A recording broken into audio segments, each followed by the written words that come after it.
Aluyuk pindha pesating sumpena sumusuping rasa jati ung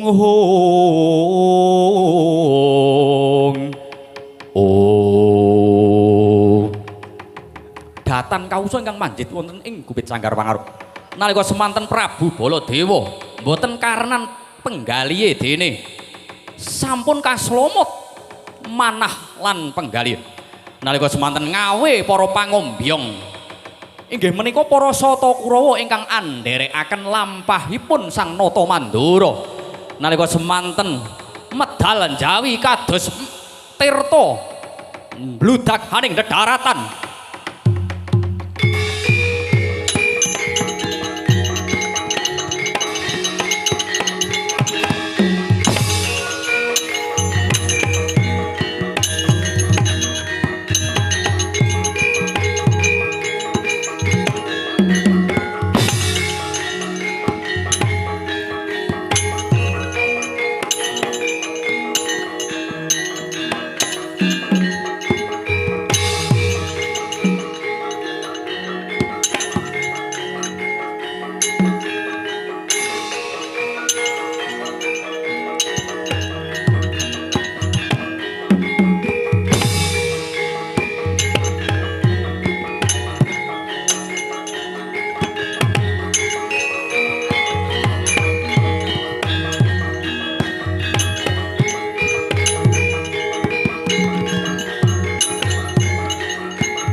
Sigra kang bala tumingal prang cambo samya medal lilir tatit weleding gondo tanyanggung manguncang niti benjang sang aji mijil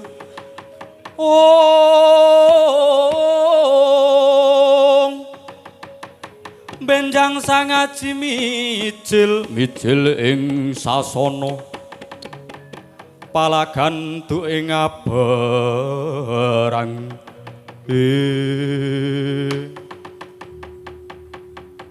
para kawula kabeh adi-adiku Sata Kurawa lan kowe sing tak piji aswatama padene Kartamarma lan kabeh Surtayu ingkang ngombyong panjenengan ingsun ana ing negara Ngamarta kene nggih kula wonten timbalan ingkang dawuh wonten wigatos menapa dene panjenengan kanthi abadan sura-sura glayap-glayap nimbali ngawe dumateng para Sata Kurawa nggih menawi wonten pidamelan ingkang kedah kawula pungkasi sumangga napa para Pandhawa utawi para tiang-tiang Dwarawati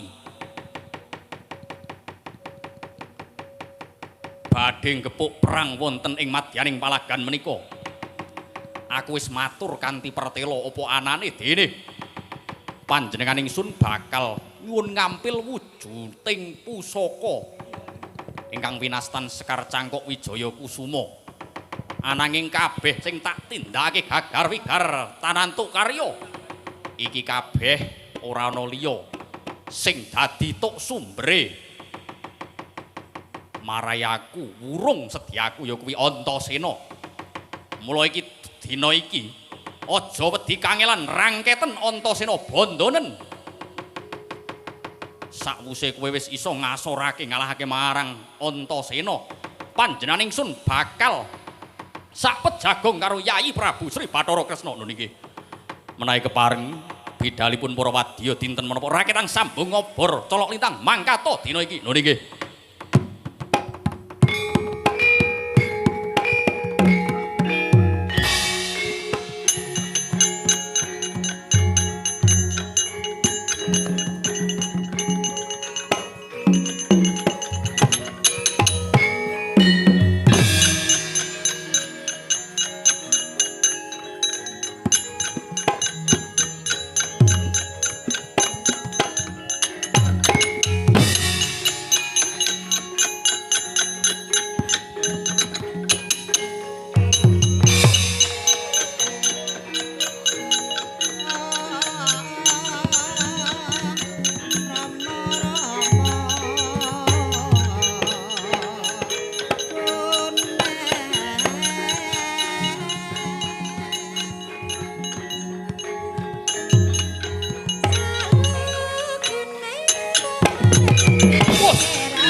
jebul pancen bener apa sing dingendikake Kanjeng Koko Prabu.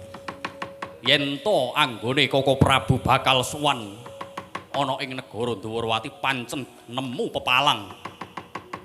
Yen pancen ngono wis ora ana labet sedulur antaraning Mandura karo Dwarawati. Aswatama, ya. Kowe iki sapa? Aku ya Aswatama kok kowe dadak takon iki piye? Dapukane kowe ana ing negara Dwarawati iki apa? Aku minangka tamu pangombyong. Lah ya. Berarti kowe lak ya ming tamu to ning kene. Ya. Tamu wani dilangap-dilangap nyumbari marang wong-wong Dwarawati. Ora tau diwulang tata krama karo geranganmu. Ora tau diwulang tata krama karo Penemban Durna. Yen pancen mengkono wis tak batang cangkrimane. Wong-wong Ngastina kejaba dadi satrune para Pandhawa ana ing negara Ngamarta. Ananging uga dadi satrune wong Dwarawati.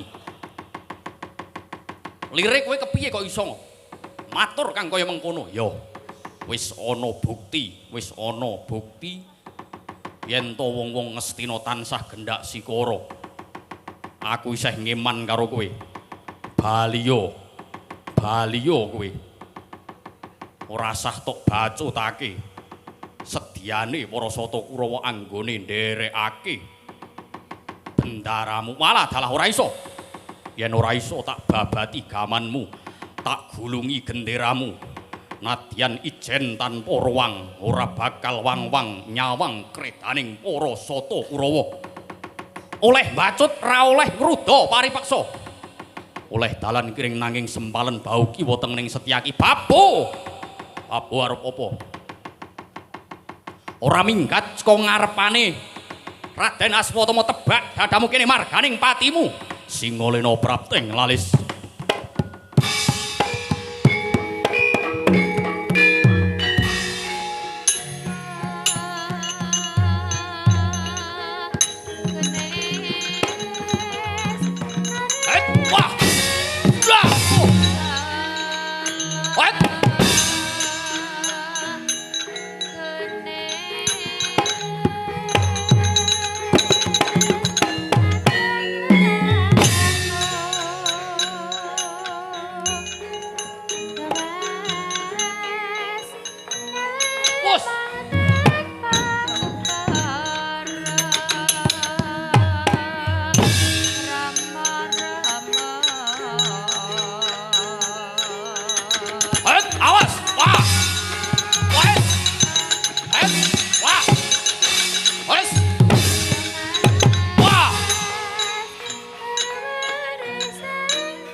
Wah.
Lah kok kondang temen Setyaki seh rasa kabudyan dina iki aja takon dosa yen to Surtayu melu-melu perkaraning Nata Mandura kelakon tinjung akhirat kowe Setyaki.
Ayo.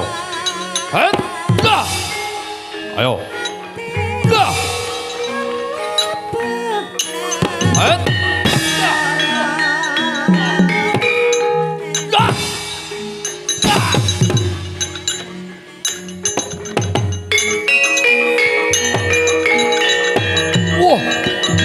Wah.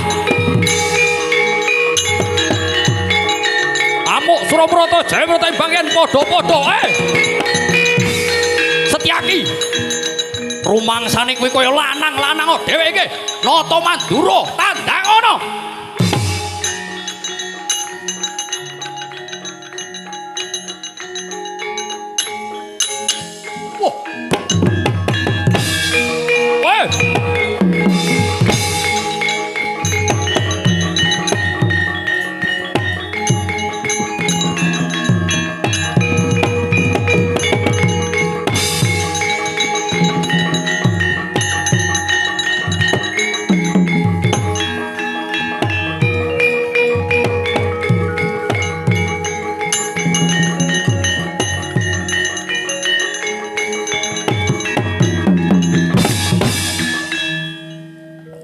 Paman Setyaki kok mundur? Ngeten Den, menawi kok sing kula adepi niku kok ming wong-wong Kurawa mawon kok kadose kula siap lan kula sagah. Ngono. Inggih, ananging gandeng sing kula tandangi menika tasih kapernah kadang werda kula piyambak. Lho, Kurawa ki ya sedulur awake dhewe lho, inggih. Ananging nek menawi kalih Sata Kurawa dasare kula pancen pun sengit. Ananging menawi kalian Kanjeng Koko Prabu saestu kula sumanggaaken ya.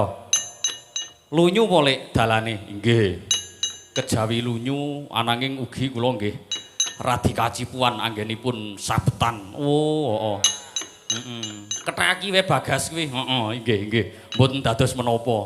Upil barang ki sandene kethaki kabeh. Oh, nggih nggih. Goleke bantal kok bantale ana sing gedhuren ana sing kendheken. Ha nggih mboten dados menapa.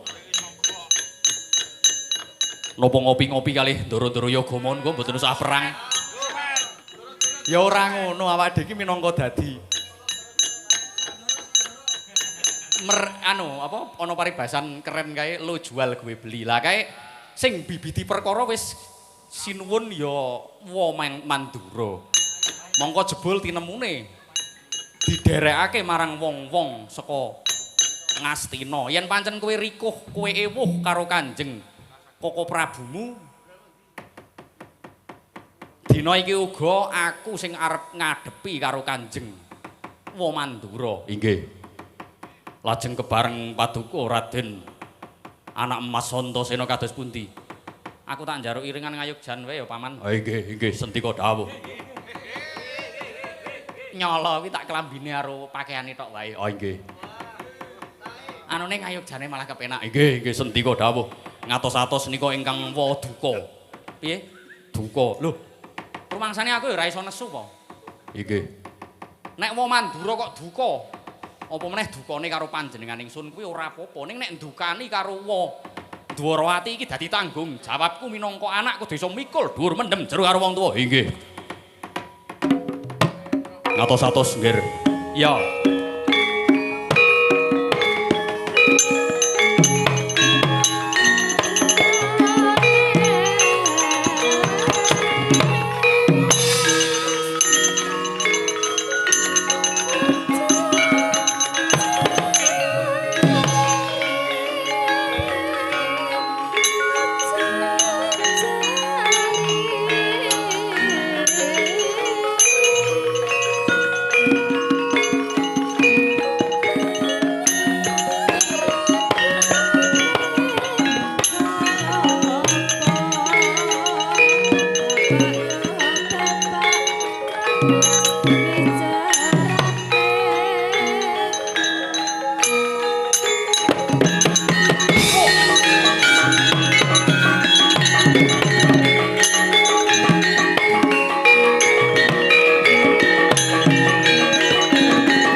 Papak kepranggul mungguing ngaloga papak bawatnya bentar mungguing ngaloga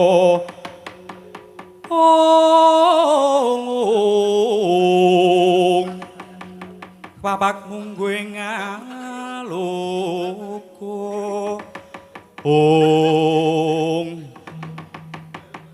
bocah wingi sore nungkak krama karo wong tuwa kowe Pakde, sejatine aku matur ngarsaning Pakde kuwi ora kok aku arep ngajangi jembar apa pinyuwunane Pakde babar pisan ora. Ning dina iki aku ki ming mundhe dawuhe Wa Kresna. Dene wa ing Dwarawati wis paring dawuh marang panjenengan ingsun mau ana ing Datulaya Pakde. Kok kaya langsung ora karenan penggali iki kepiye? Antasena.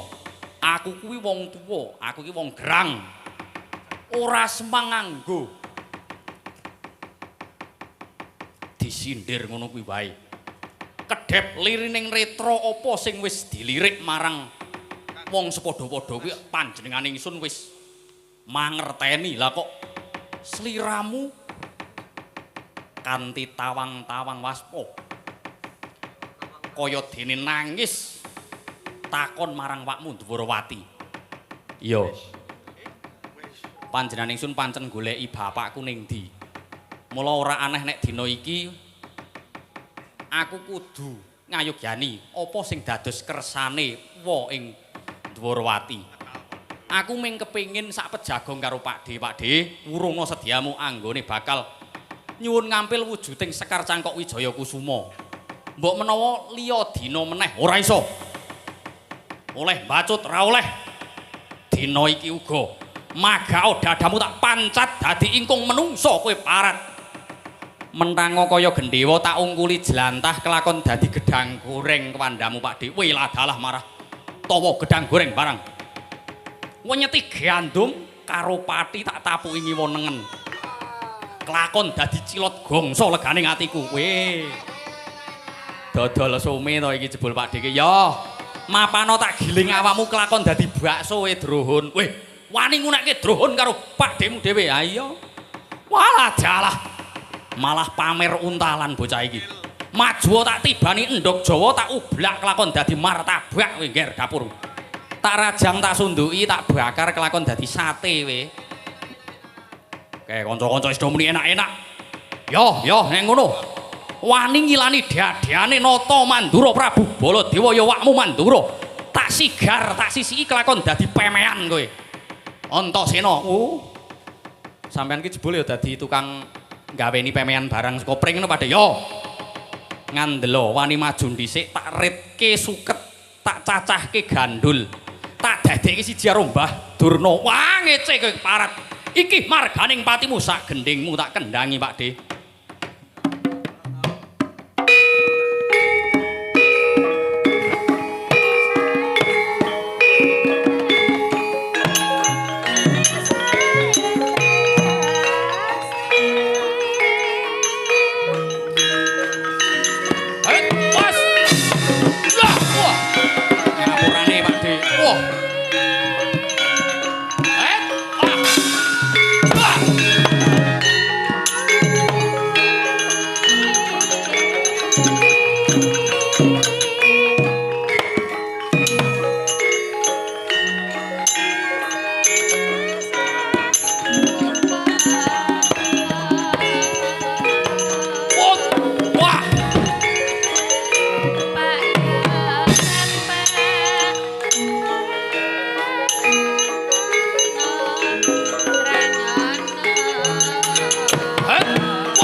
Nungkak kromo karo wong tuwa.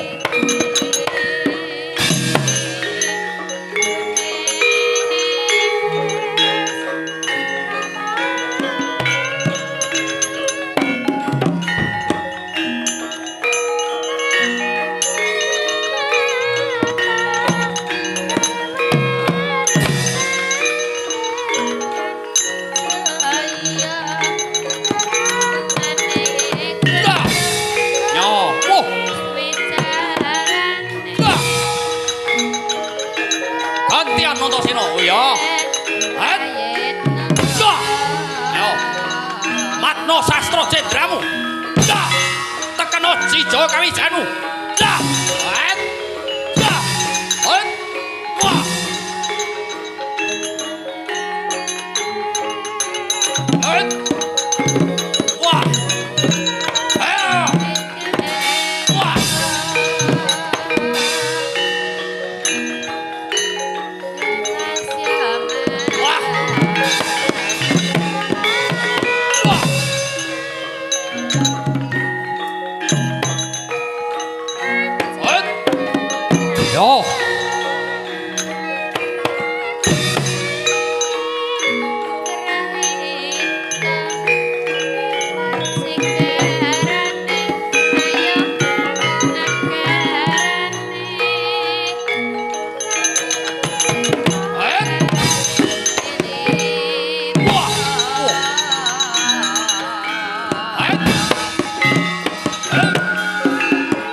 Pakde.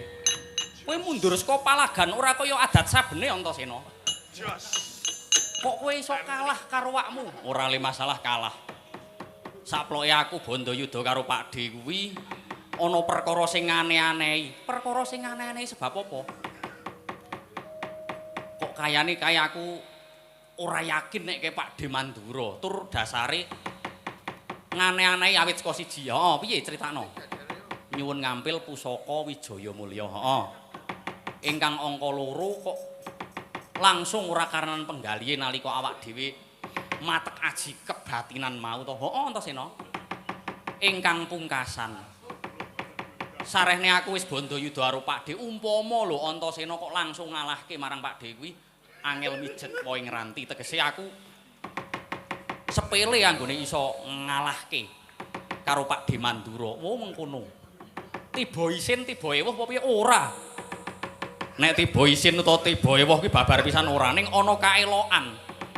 Wong Mandura kok iso greng kaya Denawa nyokot. Ya aku ki ra ngrasake lara gelo kae. Ya ming bolong sithik tak usap nganggo sungutku iki mari. Diolesi mari. Wedan. Elok tenan Antasena. Ha ning kok kowe mundur? Ngene lho, Pak. Kok kayane kae kudu wong Mandura. Coba saikine wong Dwarawati matek aji. Apa manut aku? Dipirsani bareng-bareng ayo. Kae sing rebut yuda. Mengsah yuda marang wong-wong Dwarawati kuwi asli wong Mandura apa makhluk jadi-jadian tegese? Kowe ora percaya eke nata bose alon-alon wae nek omong ki mano alon-alon. Le omong ngasih keplese-plese to. Heeh ya Antasena. Aku ya rada kaget mosok anakku lanang kok mundur saka palagan ora kaya biasane. Karang biasane kuwi aku kuwi nek sepelan kuwi to Pakde. Pertama sing tak dandani iki bantal. Oh. Kemul nomor 2. Wo. Ame ngarep turu kuwi jenengane ayoe. Mula sing gedhe pangapuramu, ora kok le aku kawon ora, ning awake dititip priksa. Golek-golekke gudu. Golek-golek arep njaluk wayang golekan apa ora. Pakde ki yo banyol senengane kok. Kae wong Mandura apa kudu? Ya. Ing Kresna sinayeng mangklonaken mintonaken Dewi kramanira kapisanan. Om. Kocap kacarit ana nalika semanten. Nata Dwarawati dayane kagungan aji. Kaca paesan lan ugi sedaya ingkang waget ningali dumateng kawontenan wonten ing gumlaring jagat raya. Kaelaing jagat garing para dewa kanthi netra permana jati ugi mirsani kanthi paningal sewu bilih sejatose mboten nata Mandura ingkang rawuh wonten ing negari Dwarawati ananging salah setunggaling Denawa pramila ge cancut taliwonda Raden Antasena tanggap ing gati anguncalaken wujuding pusaka warastra badar dadi wujuding Denawa.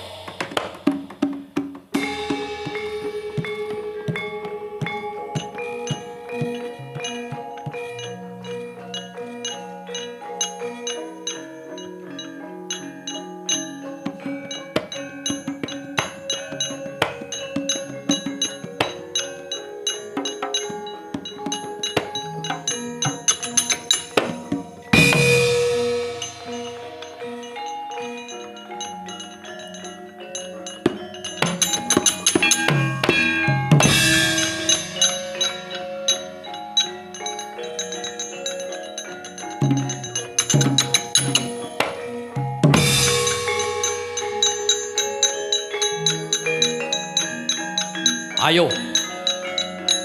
Apa ming semono tok katiasaning wong-wong Dwarawati lan uga anakku Antasena. Ayo.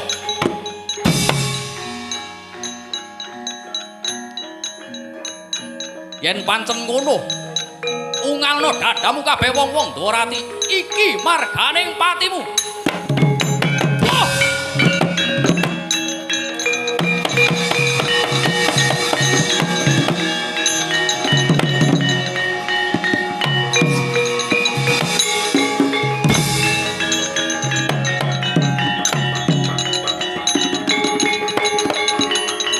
Wala tenan.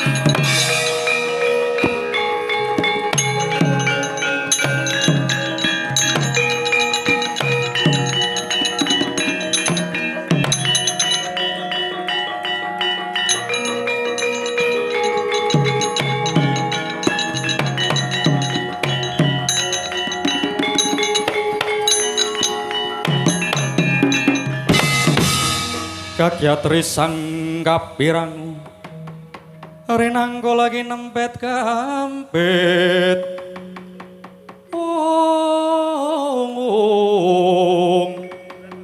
Duh sang retnaning bawono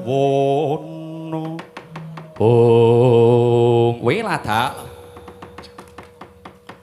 ora lidok ujaring wong daplok lah kok Jaramaya iki inggih sinuwun sepinten kelepatanipun ingkang pun abdi tadah wadana ngapa kowe kok mitnah marang wakne Antasena ya kadang werdaku inggih mbok menawi kula kagungan raos mbok menawi panjenengan waget ngulungake wujuding Sekar Cangkok Wijaya Mulya menawi ingkang pun abdi malik rupa dados kadang werda panjenengan Dewaji kowe ora ngerti akibat sing wis tok lakoni ana ing nggone mengko cara anggonmu mitnah marang kadang werdaku iki iso dadi dredah pasulayan antaraning Dwarawati karo Mandura luwih-luwih iki iso marake jalaran ora akur antaraning wong Kurawa karo wong Pandhawa inggih menawi kula angsal matur kanthi walaka Dewaji piye sejatose ingkang resakaken dalem malik tingal dados wujuding nata Mandura menika inggih awit saking pikajenganipun Sang Resi Durna we ladalah lah iki lho Pakde pancen asine wong jaban rangkah wis dikeki gawean paribasane ning Ngastina wis dikeki pekerjaan kaya dene Patih Sengkuni barang kae. Lah kok ning jero jebulane malah adu-adu. Iya. Ayo kowe sing ngekon sapa ngono kuwi? Nggih. Kula dipun dawuhi dumateng Resi Durna. Oh, Durna iki pancen iki kanca-kanca yoga iki engko tak kon ngantemi Durna wae nek ngono. Nggih. Pramila kula nyuwun gesang sinuwun ampun panjenengan perjaya kula ora aku ora bakal mateni marang jeneng sliramu waton kowe iso nekakake penemban Durna ana ing ngarepanku waduh mboten saged sinuwun aduh ampun nggih ampun sinuwun ngopo Antasena ora apa-apa ming benekke nganune kuwi lho sarunge jarike kuwi yen ngono kowe tak kei paukuman. Inggih napa ingkang badhe? Antasena ora edan Antasena mboten, ora.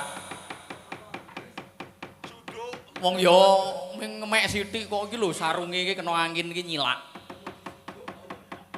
Yen pancen mekaten kula nyuwun pamit ora gampang. Yen pancen wong-wong Ngastina arep gendak sikara lah kok panjenengane ingsun arep diduwar nata Mandura iki kepiye? Sejatose mboten niat ngadu ananging saged mboyong ing pusaka Jamus Cangkok Wijaya Alayung Cangkok Wijaya Kusuma menika inggih menawi kula waget memba dumateng dados kowe omonganmu kok ora cetha iki piye to Antasena lu nggo kene mburi kene oh iya Pakde ya tenang Pakde aku ora ngapa-ngapa iki lho ming benekke sarunge jenengane Yaksa, jenengane Dinawa iki senengane cuk ngono kuwi. Nek anggo-anggo cuk ora petha ora trap. Ha inggih nyuwun ngapunten Den Antasena ora dadi apa? Wis kuwi matur karo Pak Deku. Inggih. Kula nyuwun gesang sinuwun kula pitados panjenengan menika minangka dados titis Wisnu. Iya, tak ngapura. Aja bali meneh kowe bali ana ing ndang kamu. Inggih nyuwun pamit.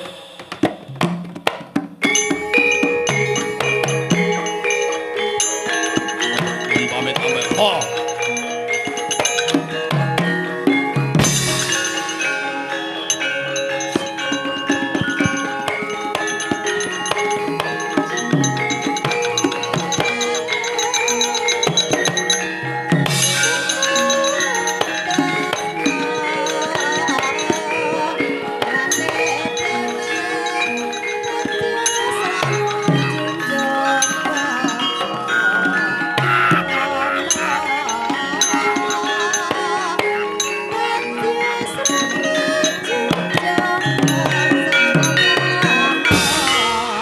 Syukur kapukmu kapan Pak Dik. Lho, piye? Jenengane sliramu ki minangka dadi Nalendra Agung, akeh wong sing do kepengin ngrenah marang patimu. Aku ngerti kok apa sejatine sing dikarepake Penemban Durna. Ya Mbah Durna kae aku paham, aku mudeng. Yen to Sekar Wijaya Kusuma wis iso kaboyong, siji kuwi loro bakal gampang ibarat suwe banyu sinaring anggone bakal mupuh para Pandhawa. Mula sing prayitna ngati-ati. Iya, Antasena ngaturake gunging panuwun. Ning ya kuwi Pakde, sampeyan isih ndek utang ndek janji karo panjenengan ingsun. Utang apa? Lah, lak lali.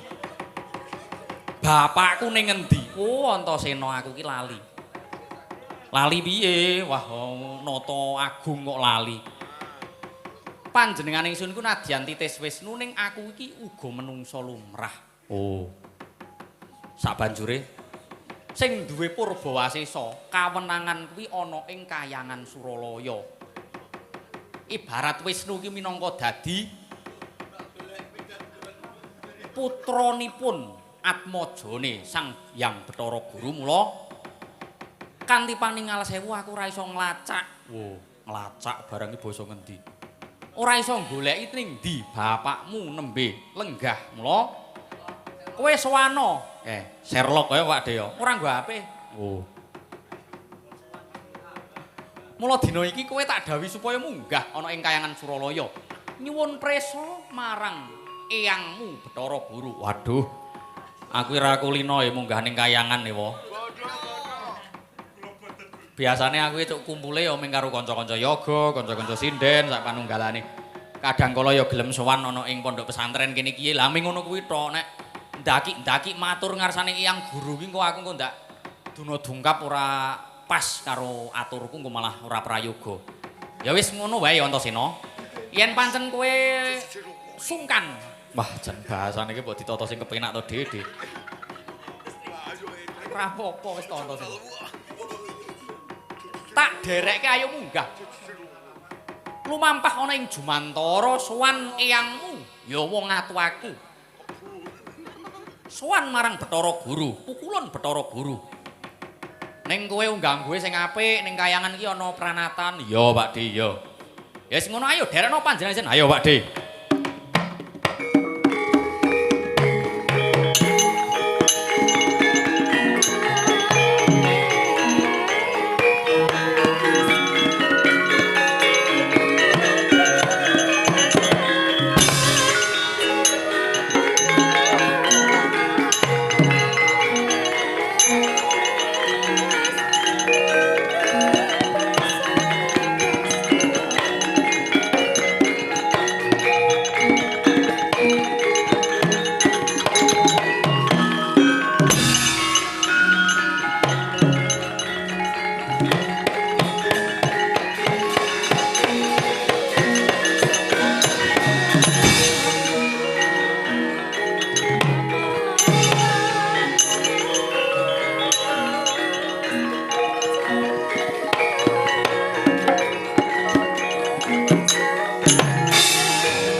nglayoni.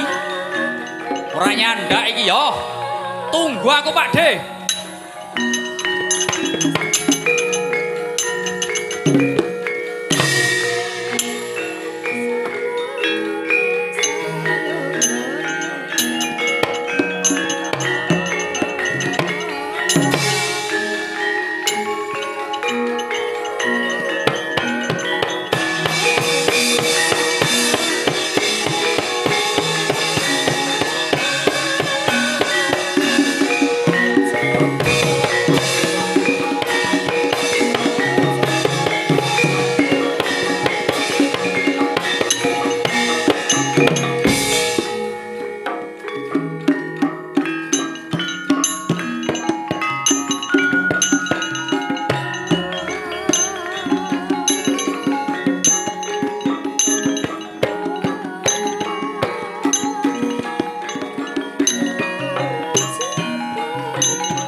Kayon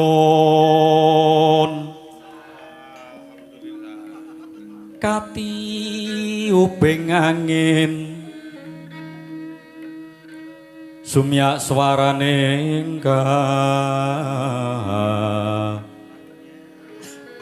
rengyan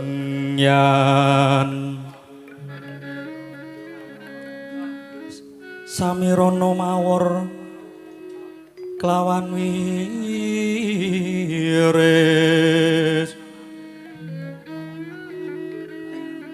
lumrang gandaning puspita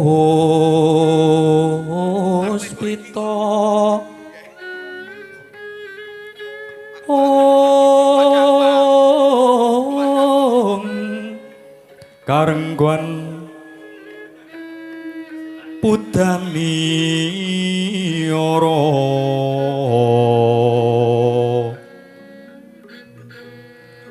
sang dwijo ambrengen lir swaraning madu bronto manungsum sarining kembang